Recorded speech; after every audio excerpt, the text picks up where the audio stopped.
transportation. It's fun, it's easy, and it's an everyday thing that you see around you. You play with cars, you play with buses. Exhibit A. And you would have a mood board like that in the classroom that you can actually make use of. Something like that can be either up on the wall or as playtime. Up on the wall as playtime, or up on the whiteboard as playtime, or it can be on the floor. It depends on the teacher, it depends on the interaction, because you can have a running game. After, of course, introducing the transportation of vehicles, you can easily have a game in your. Sorry, when you're having circle time, you can have an interactive circle time. You can go, okay, run to the school bus, and they have to run to the school bus, and they have to hit and then run back. And you can even go run to the airplane after you've, of course, taught them the words. Then you can say, okay, right, this can be done on Monday and on the Friday to check with your revision, check understanding, and then maybe you can do it in depth a little bit, and you can say, okay, what is this? Or what is this? Also, now that I see garbage trucks for the theme of transportation, what we can do in the classrooms is actually print out garbage truck pictures and put it on the dustbins. So then you can know, okay, well, your trash goes in the bin, and the garbage truck picks up the trash. So they know that the trash is where the garbage trucks are. For reading time, you can incorporate a storybook like this. This also has Velcro inside, so you can very easily take it and you can stick it where it's necessary. If you cannot see it, you can actually feel, and it has a feeling, and you can go, right, okay, this feels a little bit different. It feels a little bit rough. So, and this is smooth. I need to stick something here, which can be fun, and you can put it in small groups so they can play together. They can share together, and it's colorful and fun. With regards to language and phonics, during transportation, we are also learning about the letter T. So you can actually incorporate this during your classroom. You can also check with the different vehicle names. Now, I've only made one because it took quite a long time. But what you can do is you can make something like this. In retrospect and in hindsight, I made it with black paper, but I think making it with sandpaper might actually be a much better idea. So you have the word train, car, bus, and plane. So the train has train tracks, the car would have a road, and they can actually take a train that you would then provide. You can take a train that you would then provide, and they can actually trace it. That's exciting. Okay. And then you can actually trace it. This would help them with their fine motor skills, their movement, their wrist movement, their hand movement, holding something, tracing the letters, learning how to spell the word. Then knowing I'm holding a train, this is a train, train.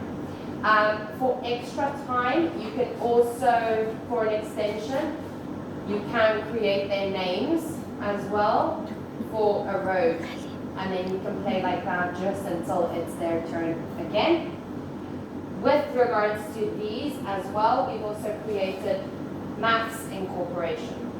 So you can either trace this with your finger, or you can even trace this with a car. You know that this is to the number, to the word, and then you can always play with the car, or you can play with two cars. Here we have art, which would be nice and it would be fun, where you get to actually choose different cars and you get to choose your colors. And you use the paint with the wheels and you can just have fun with it. That way you can also then say, okay, the red car is for the red paint. The blue bus is for the blue paint. The yellow train is for the yellow paint. And so on and so forth, and everybody can be interactive and playful with this activity. We also have train tracks.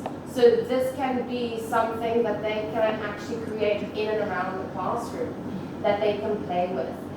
Something that I didn't bring, but I do think that it's a very good idea, is a bubble wrap space in the classroom that, because you also hear the sound of the bubbles and it's bumpy, that you can play. Of course, you tape it down and you can have the children move around the bubble wrap with it. I think that that would be a very good idea. Yes, it's the movement, the up and down, it's bumpy. You get that vocabulary sometimes when you drive up and down the cliff, up and down the road. Yes. Lumpy, lumpy, lumpy. Lumpy. Yes, exactly. And you can even do it with your train tracks. You can sing the train songs. I sang it this morning and now it's completely out of my head. I can't even remember what it is anymore. Up in and around the station, early in the morning, see the little puffer bellies all in a row. See the station master pulling on the handle, puff, puff, choo, choo, up we go. And you can sing that while you are creating this with the train and they get to move around the classroom. This can also help for their spatial movement. You can only stay by the train, you can move around by the train. Here they're learning the color blue. They can learn what sound a train makes. They can learn about the puffing sound of a train. You can learn about an electrical train, you can learn about a steam train, coal train. Then water play. They can actually make their own little boats and they can put it in the water outside.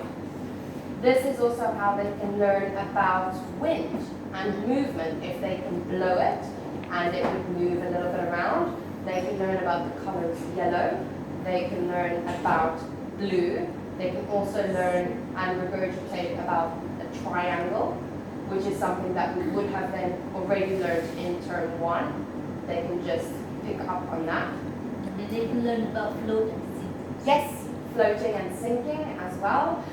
We have bigger cups and smaller cups. We can also have that lesson in between during water play, where some have bigger cups, some have smaller cups. Can you see big cup, small cup, big bin, small bin, and they can play around with that. We thought about these. This is Montessori inspired. This is Montessori based as well. This is also big and small. Also, it's smooth. So you can learn about the fact that something is smooth. How does it feel smooth? It's nice. It feels nice. Okay, but this one, does this feel nice? If it is sandpaper. No, it feels rough. You can also have something else, another object maybe, like the train tracks. The train tracks are rough. So you can then differentiate between the roughness and the smoothness. This is also helping their ability of color and organization, of putting things inside something. Learning where there is a hole, you can actually, it's not going to do anything. So you actually learn that motion and the movement of putting something inside, where it fits and how it fits. Oh, this is the color yellow. Oh, this is pink. We've already made pink in term 1. How did we make pink? You remind them, okay, I put red with another color. What was the color that I used here? Oh, white. Yes, very good. Then you can also check in with them on what they've already learned and then, play around with it.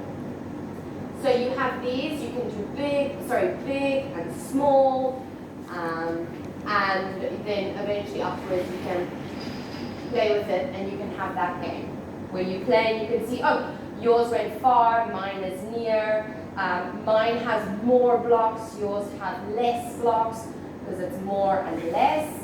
And then we have the color parking lot as well, where you can play with your colors. You can actually play with your different, if today we are doing trains, then everybody has trains, cars, given that we will be having that many objects in the classroom by then you can say, right, okay, I want you to put all the blue cars in the blue parking lot. Give me 5 cars in the blue parking lot. Then you put 5 cars in the blue parking lot. Oh, give me 1 red car in the parking lot. And you can play these games very easy because then they remember their colors, they learn the word parking lot, and it can be used for planes, it can be used for trains, it can be used for buses, you can use it all over. So as long as you have those objects in the classroom, you can easily play with it, you can laminate it, and it can be used over and over again. Then we also have air vehicles. So you have your hot air balloon, and you say the color red, this is a red hot air balloon. Then you can actually, for art, make an aeroplane. Yeah. And when you make an aeroplane, you have to fly all the way to your red hot air balloon. It's red, and then you know it's the same.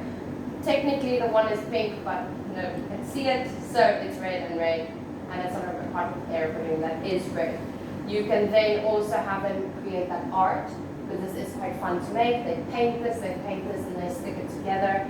It's quite easy, and it's fun, and it's absolutely adorable. So they can do that. And then what else do we have left? Oh, for walking, if we have walkies all the way to canteen, you have your go sign, you have your slow down sign, and then you have your lights. You have your traffic light. And this is also how you can say, all right, well, when we are speaking, talk. We have the green light, you've got the green light, talk. Oh, okay, let's settle down a little bit. We have our orange light, let's settle down. Red light, stop and listen. Whatever you choose in your class to create as these colors, that's how it will be for your transportation theme. But I think you can reuse it as well further on. It doesn't have to only be for that specific term, for that specific theme. Then with regards to the fine motor skills, now I only took a few kangaroos that are yellow, but we have many colors that we can use as well. When you have little cars like this, don't look at the numbers don't count, it's just specifically the cars. Write how many cars do you see now, pin, and then you pin 2. And how many cars do you see now, and you pin 4. So they can actually play this game interactively with one another, and according to the color, they can use the colorful pegs if they want to. If they don't, they can of course use depending on how you want to structure your rules in the class. But I think this can be very helpful for your fine motor skills, especially also if you have kids that don't write yet or that don't want to write or struggle writing. Very good for practicing their touching. And then we have the same for this. If you have a specific color, which I don't, but, ooh, okay, so blue and blue. Can you please turn, as you can see, it's a lot of color. Alright, so if you do that, can you please put your car or your train or your plane on the color that it is? Alright, what is that color? So they can actually play with this in multiple grouping. They can section it up. Okay, that's the train group, the plane group, the bus group, the hot air balloon group. And yeah, they can just actually have a lot of fun with this. And then you have the planes that can fly all the way. And they can actually even make their own toys that they would be using. So that also helps them create something and then make use of their own creation, which I think is actually a lot of fun. Instead of a teacher making something and giving it to you, you can actually make it and be proud of it. You can show your friend, this is mine that I made, and now I'm going to actually play with it. Where they don't really know that they're doing a lesson from red and plane and hot air balloon, they're just flying it around and putting it down, and it's theirs, which makes them also feel good about their toys and their artwork, which I think is quite nice. Yeah, they really feel proud. They do. Their own artwork.